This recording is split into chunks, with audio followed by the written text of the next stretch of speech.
Bismillahirrahmanirrahim. Assalamualaikum warahmatullahi wabarakatuh. Alhamdulillah. Alhamdulillahillazi an'ama alaina bi ni'matil iman wal islam. Asyhadu an la ilaha illallah wahdahu la syarikalah wa asyhadu anna Muhammadan abduhu wa rasuluhu la nabiyya wa la rasula ba'dah. Allahumma shalli ala sayyidina Muhammad wa ala alihi wa sahbihi ajma'in. Amma ba'du. Sahabat generasi berakhlak dimanapun Anda berada, pada video kali ini saya ingin sedikit memberikan kritikan dan juga teguran kepada umat Islam dimanapun Anda berada. Tapi sebelum saya lanjut, jangan lupa klik tombol subscribe, like, share, dan komen, dan juga nyalakan tombol notifikasi untuk mendapatkan video terbaru dari saya. Oke?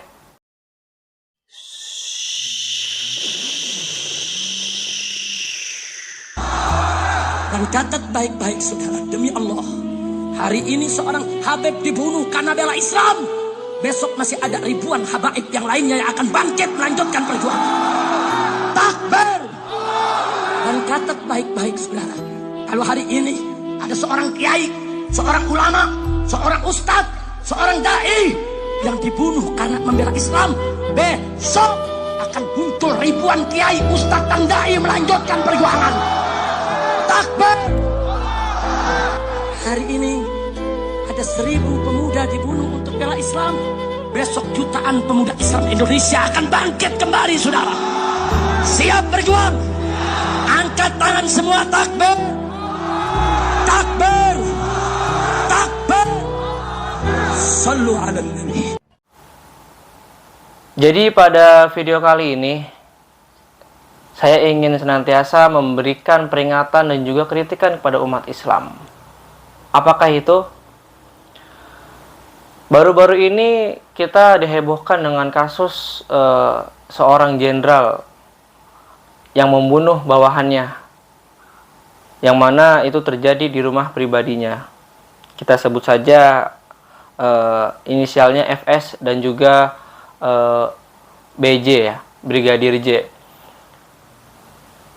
Kita kaget dan kita heran gitu, kenapa ada seorang jenderal, seorang atasan itu membunuh bawahannya dengan alih-alih perselingkuhan, alih-alih pelecehan seksual dan lain sebagainya. Oke lah, kita atau saya tidak ingin membahas lebih jauh soal itu karena itu adalah ranahnya kepolisian, ranahnya hukum, dan saya tidak bisa dan tidak mengerti seluruhnya apa dari hasil persidangan tersebut. Yang ingin saya sampaikan di sini adalah kasus yang menimpa seorang jenderal Ferdy Sambo dan juga Brigadir J memang sangat mengerikan dan sangat membuat heboh dan membuat daripadanya itu berita yang sangat luar biasa, sehingga banyak umat Islam itu merasa kasihan, merasa empati kepada Brigadir J, merasa kasihan kepada keluarga Brigadir J dan lain sebagainya. Saya prihatin gitu, kenapa umat Islam baru sekarang ini menyadari bahwasanya pembunuhan sadis itu sangat tidak dibenarkan. Kenapa ketika ada kasus KM50 yang membunuh, yang menewaskan 6 laskar FPI itu, Anda tuh diem aja. Tidak ada empati, tidak ada yang namanya membuat status di sosial medianya, tidak ada yang namanya itu empati kepada 6 laskar tersebut, tidak ada yang namanya itu suara untuk membela, walaupun sekrup kita itu hanya bisa di sosial media, tapi tidak ada niatan kita untuk menyebarluaskan bagaimana supaya pemerintah itu mengusut tuntas KM50 yang menewaskan 6 orang muslim, pengawal daripadanya itu seorang ulama, Habib Rizik Syihab. Anda itu kemana aja? Kenapa sekarang yang dibunuh seorang jenderal yang non muslim, kalian itu berteriak-teriak ya, meminta keadilan, meminta hukum ini tuh dituntaskan dan dihukum seberat-beratnya kepada si pelaku. Lantas ketika ada KM50 yang menewaskan 6 orang muslim, seorang pengawal Habib Rizik Syihab, kalian itu diem aja. Di mana hati nurani kalian? Mereka 6 orang laskar itu tidak memiliki senjata, tidak memiliki kuasa, tidak mempunyai niat jahat, tapi mereka dibantai, dibunuh dengan cara yang keji. Ada yang kemaluannya dibakar, ada yang kemaluannya diinjak, ada yang punggungnya dibakar, ada yang matanya dicongkel, ada yang giginya dicopot, ada yang kukunya juga dicopot. Nah, hal-hal ini tuh sebenarnya tuh pukulan buat kalian, buat umat Islam, buat saya pribadi. Ketika ada kasus yang sangat keji, kasus pelanggaran HAM yang sangat berat, apalagi ini menewaskan 6 orang muslim, kalian itu diem-diem aja. Tidak ada suara untuk membela atau empati kepada 6 laskar tersebut. Kalian diem-diem aja, sehingga akhirnya si pelaku yang menembak 6 laskar itu dibebaskan. Kalian itu diem-diem aja. Tapi giliran sekarang, seorang jenderal non-muslim yang dibunuh non-muslim juga, Anda itu berteriak-teriak. Oke lah, memang pembunuhan itu tidak dibenarkan. Pembunuhan itu tidak dibenarkan secara hukum agama dan juga hukum negara. Tapi cobalah adil. Ketika ada pembunuhan 6 laskar itu, Anda diem-diem saja. Ketika seorang jenderal yang membunuh bawahannya, kalian itu berteriak-teriak, membuat status, memperhatikan beritanya, mengikuti alur ceritanya. Tapi ketika ada KM50, kalian tuh diem-diem aja. Di mana hati nurani kalian sebagai umat Islam? Mungkin saat ini Allah senantiasa ingin membuka dan membongkar setiap niat-niat jahat para petinggi-petinggi untuk senantiasa introspeksi diri ketika membuat rekayasa, ketika membuat kebohongan, ketika membuat kejahatan kepada orang muslim, kepada orang yang beriman yang tidak bersalah. Allah tuh langsung balas. Allah senantiasa membuka tabir-tabir mereka. Allah senantiasa membongkar setiap kejahatan-kejahatan mereka. Dan juga teguran buat umat Islam. Kenapa kok ketika ada kasus saat ini, kalian itu berteriak-teriak? Dan ketika kasus KM50 yang terjadi tahun 2020, kalian itu diem-diem aja. Pesan saya adalah, mari sama-sama kita gaungkan untuk senantiasa pemerintah dan juga aparat hukum membongkar kembali, membuka kembali kasus KM50 yang sangat janggal ini.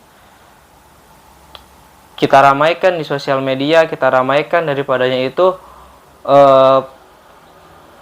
suara kita untuk senantiasa membongkar KM50 kembali. Karena banyak dari aktivis-aktivis, para pengacara-pengacara dan juga para penegak keadilan untuk senantiasa membongkar kasus KM50. Karena dari tragedi kasus KM50 dan juga kasus yang menewaskan Brigadir J itu sangat-sangat mirip kronologinya. Yang pertama yang ingin saya sampaikan adalah ketika kasus KM50, CCTV di tol tersebut mati.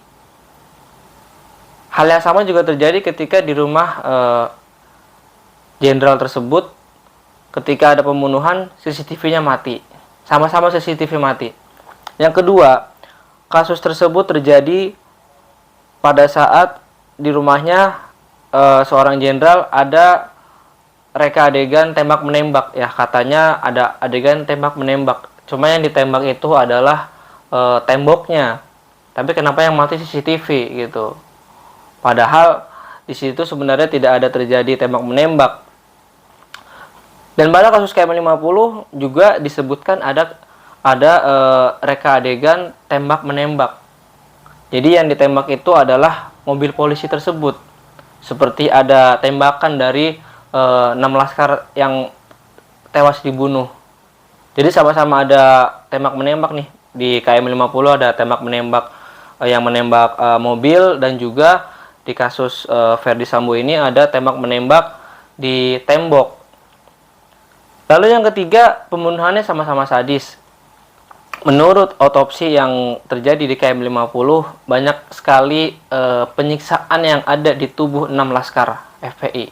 Dan juga pada kasus Brigadir J juga terdapat luka-luka sadis yang tidak wajar yang ada di tubuh Brigadir J. Dan semuanya hampir sama. Karena pada kasus KM50 yang menjadi pimpinan untuk membongkar kasus ini adalah Irjen Ferdi Sambo itu sendiri. Dan akhirnya pada kasus vonis pada para pelaku tersebut divonis bebas. naudzubillah summa naudzubillah. Kok bisa gitu? Seseorang atau sekelompok orang yang sudah membunuh 6 orang muslim tanpa berdosa dibunuh dengan cara yang sadis, kok bisa gitu pengadilan itu memvonis bebas pelaku tersebut? Di mana pikirannya, di mana hati nuraninya? Dengan alih-alih pembelaan, dengan alih-alih membela diri, itu menurut saya itu sangat janggal gitu. Ya minimal di penjara lah 10 tahun atau 20 tahun. Tapi kok ini divonis bebas? Naudzubillah summa naudzubillah. Semoga kasus ini segera bisa dibuka kembali, bisa terbongkar semuanya siapa otak daripada kasus-kasus KM 50 dan juga kasus-kasus yang lain yang janggal yang menurut kita itu harus dibuka kembali. Jadi kesimpulannya adalah yuk sama-sama kita tegakkan keadilan. Saya sebagai seorang muslim merasa sedih, merasa kecewa, merasa kasihan ketika ada seorang Brigadir J dibunuh oleh atasannya sendiri di rumah pribadinya, walaupun Brigadir J adalah seorang non-muslim, tapi secara kemanusiaan dan juga dari hukum agama dan hukum negara itu tidak dibenarkan yang namanya pembunuhan. Apalagi ketika ada tragedi kasus KM 50. Saya sebagai seorang muslim sangat sedih dan sangat kecewa. Apalagi terlebih ketika pelaku tersebut dibebaskan. Oleh karenanya, mari yuk sama-sama kita berdoa kepada Allah agar kasus KM 50 ini dibuka kembali dan juga terbongkar siapa saja pelaku-pelaku daripada itu semua. Dan juga semoga mudah-mudahan keadilan ini bisa ditegakkan di negara kesatuan Republik Indonesia. Kepada umat Islam, yuk sama-sama kita suarakan keadilan. Jangan sampai Anda melihat sebelah mata kasus KM 50, tetapi Anda melihat dengan dua mata Anda di kasus Verdi Sambo dan juga Brigadir J. Mungkin itu saja yang bisa saya sampaikan pada video kali ini. Kurang lebihnya mohon maaf. Hadanallahu wa iyyakum ajmain. Billahi fisabilil haq fastabiqul khairat walakum minkum. Wassalamualaikum warahmatullahi wabarakatuh.